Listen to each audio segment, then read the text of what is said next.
How to disallow automatic refresh on REDnote app.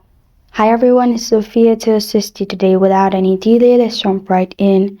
First, open REDnote app. After you've opened REDnote app, simply log into your account using your mobile number or Google account. Then you'll find this kind of screen pop up. Click on three lines located on top left. Then click on settings located on bottom left corner of your screen. Then click on General Settings, which is the second option.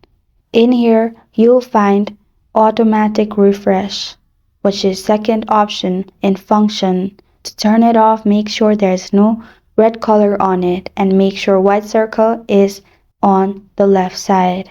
After that, you're good to go. That's how to disallow automatic refresh on REDnote app. Thank you for joining me today. If this video helps you out, please leave a like and subscribe for more. Got a question or want to suggest a topic? Comment below. I am Sophia signing off. Until next time.